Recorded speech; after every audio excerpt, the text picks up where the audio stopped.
Hello students, welcome. और आज की इस वीडियो में हम लोग कक्षा 9 अध्याय 10 वृत्त का परिचय पढ़ने वाले हैं। और इस वीडियो में हम लोग बेसिक से बेसिक चीजों को जानने वाले हैं ताकि चैप्टर के अंतर्गत जो है आपको प्रश्न हल करने में कहीं पे भी दिक्कत ना हो। तो सबसे पहले हम लोग जानेंगे स्टूडेंट्स वृत्त क्या होता है। तो देखिए यहाँ पे चित्र के माध्यम से इसको समझते हैं कि वृत्त क्या होता है। यहाँ पे देखिए, यहाँ पे एक स्थिर बिंदु से, ठीक है, जैसे देखिए एक स्थिर बिंदु से और एक, जैसे यह स्थिर बिंदु है, यहां से अलग अलग बिंदु जैसे हम यहां पे ले रहे हैं, ठीक है, यह अलग अलग बिंदु है, ठीक है, और यह नियत दूरी है। देखिए यहां यह जो है, यह जो बिंदु है एक स्थिर बिंदु है और इस बिंदु से, एक स्थिर बिंदु से एक स्थिर दूरी पे, एक नियत दूरी पे, यहां से इस बिंदु की जो दूरी है सभी बिंदुओं की वह एक समान है, ठीक है। और इन बिंदुओं का जो समूह होता है वही वृत्त कहलाता है स्टूडेंट्स। देखिए यहां से अब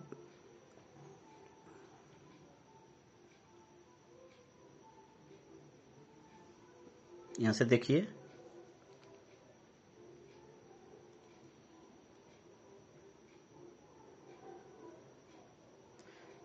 देखिए हमने क्या बोला कि एक स्थिर बिंदु से, यानी यह एक स्थिर बिंदु है और एक नियत दूरी पे, यहां से यह जो दूरी है वह एक समान है और यह जो अलग अलग बिंदुओं का, हमने अभी यहां अलग अलग बिंदु दिखाया था, अलग अलग बिंदुओं का जो समूह होता है वह क्या कहलाता है? वृत्त कहलाता है, ठीक है। अब देखिए जो यह नियत बिंदु है, जो यह स्थिर बिंदु है, इस बिंदु को हम लोग केंद्र कहते हैं स्टूडेंट्स। क्या कहते हैं? केंद्र कहते हैं। इस स्थिर बिंदु को देखिए यहां पे लिख देते हैं, यह जो स्थिर बिंदु है, स्थिर जो बिंदु है वह क्या कहलाता है? इसको हम लोग केंद्र कहते हैं। क्या कहते हैं? केंद्र, ठीक है। अब देखिए जो स्थिर बिंदु से जो बीच की जो दूरी है, ठीक है, इस स्थिर बिंदु से, जैसे इसको हम लोग सेंटर कहते हैं, यहां पे यह जो है सेंटर है और सेंटर से इसके बीच की जो दूरी होती है, ठीक है, सेंटर से इसके बीच की जो दूरी होती है उसको हम लोग त्रिज्या कहते हैं, ठीक है। उसको हम लोग क्या कहते हैं स्टूडेंट्स? त्रिज्या कहते हैं। अब यह जो नियत दूरी है, यहां पे लिख देते हैं नियत दूरी जो है, नियत दूरी, हम इसको क्या कहेंगे? त्रिज्या कहते हैं, ठीक है। उम्मीद करते हैं कि इतनी बात आप अच्छी तरह समझ गए होंगे, ठीक है। यह जो है आपका ओरिजिन है, ठीक है ना, सेंटर है। जो स्थिर बिंदु है, स्थिर बिंदु को हम लोग केंद्र कहते हैं और स्थिर बिंदु से यहां तक की जो दूरी होती है जिसे हम लोग नियत दूरी कहते हैं उसे त्रिज्या कहते हैं और इसे जो है इंग्लिश में रेडियस और इसे स्मॉल आर से प्रदर्शित करते हैं, ठीक है स्टूडेंट्स। उम्मीद करते हैं कि इतनी बात आपको अच्छी तरह समझ में आ गई होगी। अब देखिए यहां पे अब हम लोग जानेंगे अंतः भाग और बाह्य भाग क्या होता है, ठीक है। अंतः भाग, हाँ, यह जो त्रिज्या होती है यहां से हम किसी भी दिशा में जाएं, चाहे इधर लाइन खींचें, चाहे इधर लाइन खींचें, चाहे इधर खींचें, इधर खींचें, इधर खींचें, वह सभी त्रिज्याएं होंगी और त्रिज्याएं हमेशा एक समान होती हैं। किसी भी वृत्त में, किसी एक ही वृत्त में जो त्रिज्या होती है वह हमेशा एक समान होगी, मतलब उसकी जो सेंटर से जो दूरी होगी किसी भी दिशा में एक बराबर होगी, ठीक है स्टूडेंट्स। उम्मीद करते हैं कि इतनी बात आपको अच्छी तरह समझ में आ गई होगी। और यहां से देखिए, अगर यहां से अगर इसी लाइन को या किसी भी दिशा में इसी लाइन को अगर यहां तक हम बढ़ा दें तो वह पूरा आपका व्यास कहलाता है। मतलब व्यास आपका क्या होता है कि वृत्त के केंद्र से होकर जाने वाली जो जीवा होती है, जैसे देखिए यहां पे वृत्त के केंद्र से होकर जाने वाली वो जो जीवा होती है वह उसका व्यास कहलाती है।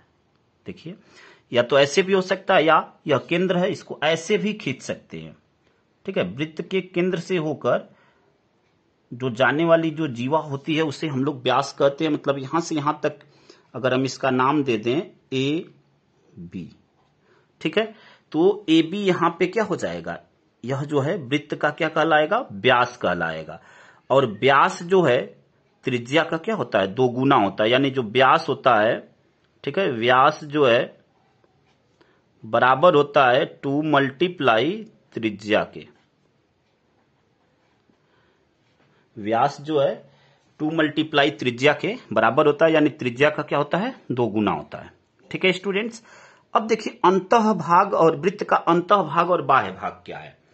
अब यहां पे जो है वृत्त का अंतः भाग क्या हुआ कि यहां पे देखिए मान लीजिए यह जो भाग है वृत्त के अंदर का जो भाग है उसे हम लोग वृत्त का अंतः भाग कहते हैं, और वृत्त के बाहर का जो भाग है उसे वृत्त का बाह्य भाग कहते हैं। जैसे मान लीजिए यहां पे कोई बिंदु, सेंटर से यहां पे कोई बिंदु हमने ले लिया P, ठीक है, यहां पे कोई बिंदु हमने ले लिया P। अब यहां से O से देखिए, यहां से हमने एक बिंदु लिया P, सपोज यहां पे वह बिंदु है, यहां पे अब हम यहां पे कहें कि जो OP लाइन है, जो OP है, ठीक है, जो OP है वह त्रिज्या से छोटा है, यानी R से छोटा है, तब हम यह कहेंगे कि यह जो बिंदु P है वह अंतः भाग में स्थित है। ठीक है, जो बिंदु P है, यह यहां पे जो बिंदु P है वह कहां पे स्थित है, अंतः भाग में, अंतः भाग में स्थित है। अब देखिए यहां पे कोई बिंदु हमने ले लिया, सपोज कहीं पे भी ले सकते हैं बाहर की तरफ, यहां पे सपोज हमने ले लिया Q, ठीक है, यहां पे हमने एक बिंदु ले लिया Q। अब यहां से देखिए OQ, अब जब OQ जो लाइन है, ठीक है, OQ जो है बड़ा है, अगर यह बड़ा होगा त्रिज्या से, OQ जो है बड़ा होगा त्रिज्या से, तो हम कहेंगे कि यहां पे जो Q बिंदु है वह बाह्य में स्थित है, यानी यहां पे Q जो है बाह्य भाग में स्थित है, यहां पे Q बाह्य भाग में स्थित है। ठीक है स्टूडेंट्स, उम्मीद करते हैं कि यहां तक आप अच्छी तरह समझ गए होंगे। अब देखिए हम लोग बात करेंगे चाप के बारे में। ठीक है, यहां पे अब हम लोग बात करेंगे चाप के बारे में। एक दूसरा चित्र बना लेते हैं और उसके माध्यम से इसको समझते हैं। देखिए यहां पे एक वृत्त बनाते हैं,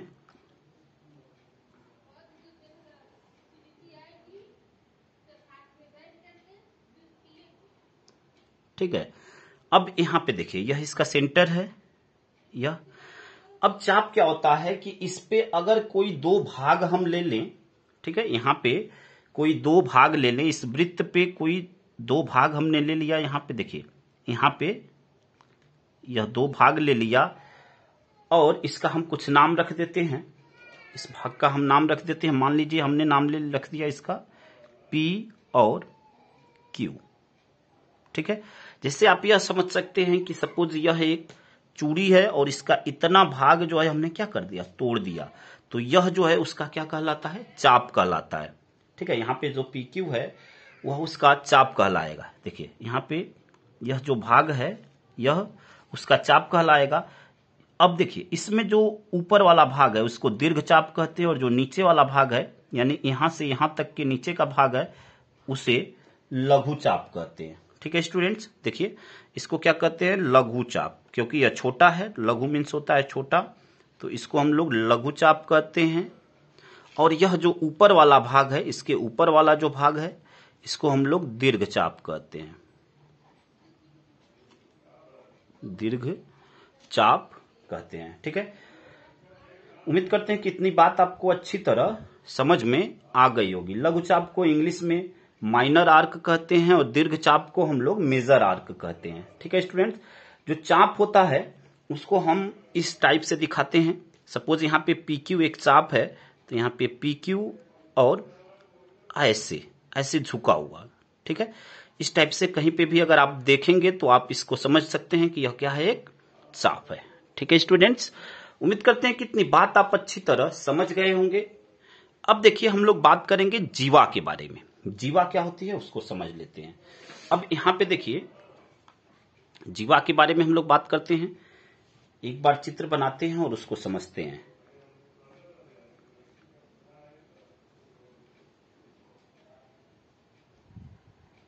यहां पे देखिए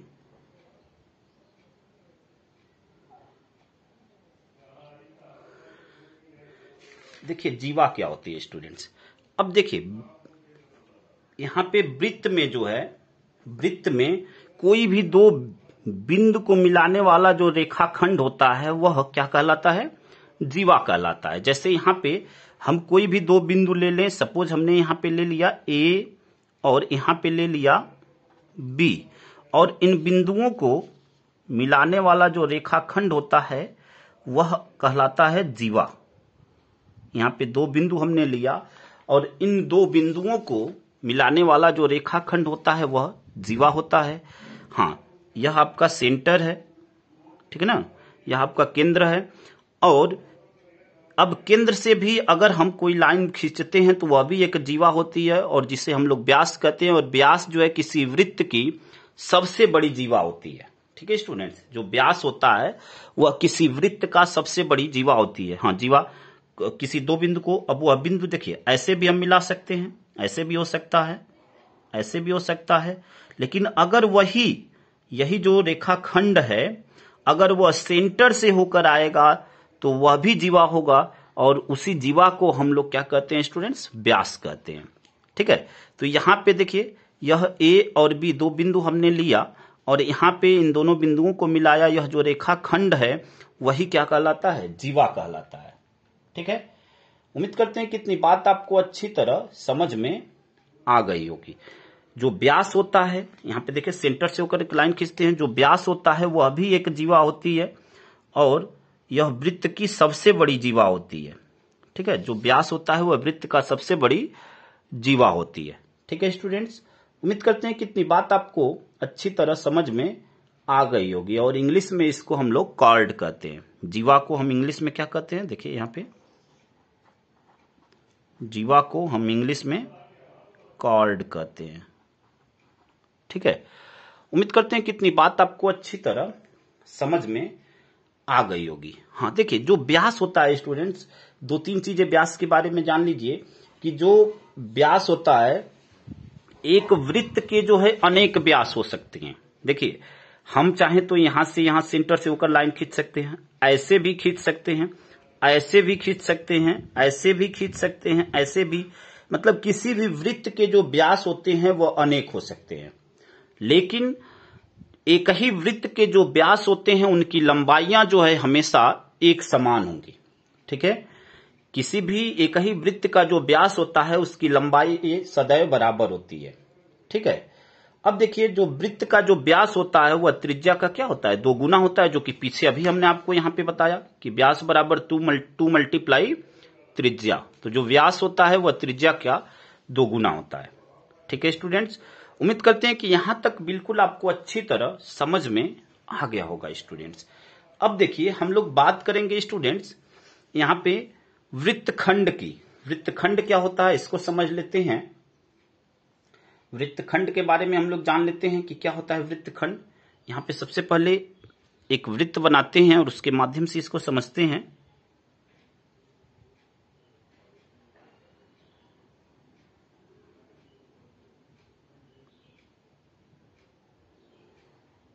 देखिए यह आपका एक वृत्त है, यह इसका सेंटर पॉइंट है। ठीक है, अब देखिए वृत्तखंड होता क्या है, आप नाम से ही पता चल रहा है कि वृत्त का खंड, एक भाग। अब देखिए इस पे मान लीजिए कि हमने इस पे यहां पे दो बिंदु लिया।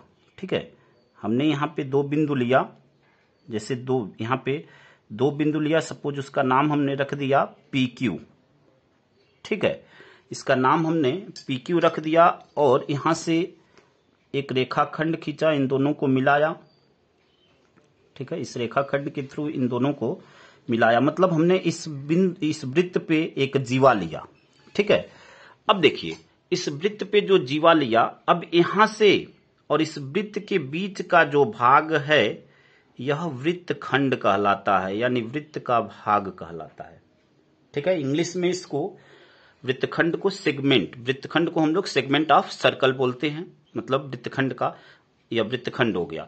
अब जो नीचे वाला यह भाग है इसको हम लोग लघु वृत्तखंड, और यह जो ऊपर वाला, देखिए दो वृत्तखंड है यहाँ पे, देखिए जब यह भाग बट गया तो यह छोटा है तो लघु वृत्तखंड, और ऊपर वाले को हम लोग दीर्घ वृत्तखंड कहते हैं। यानी इसको हम लोग कहेंगे इसको लघु वृत्तखंड और यह जो ऊपर वाला भाग है इसको कहेंगे दीर्घ वृत्तखंड। दीर्घ वृत्तखंड, ठीक है स्टूडेंट्स। उम्मीद करते हैं कि यहां तक बिल्कुल आपको अच्छी तरह समझ में आ गया होगा स्टूडेंट्स, ठीक है। अब देखिए हम लोग बात करेंगे अर्धवृत्त। अर्धवृत्त का मतलब क्या होगा? आधा वृत्त, ठीक है। अब देखिए अर्धवृत्त क्या होता है। यहां पे देखिए, यहां पे यह आपका सेंटर है, यहां से हम लाइन खींच रहे हैं, देखिए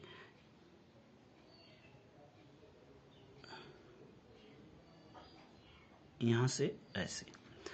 अब देखिए यहां पे इन दोनों पॉइंट को हम क्या कर दिए? मिला दिए। यहां से ऐसे इनको हमने मिला दिया और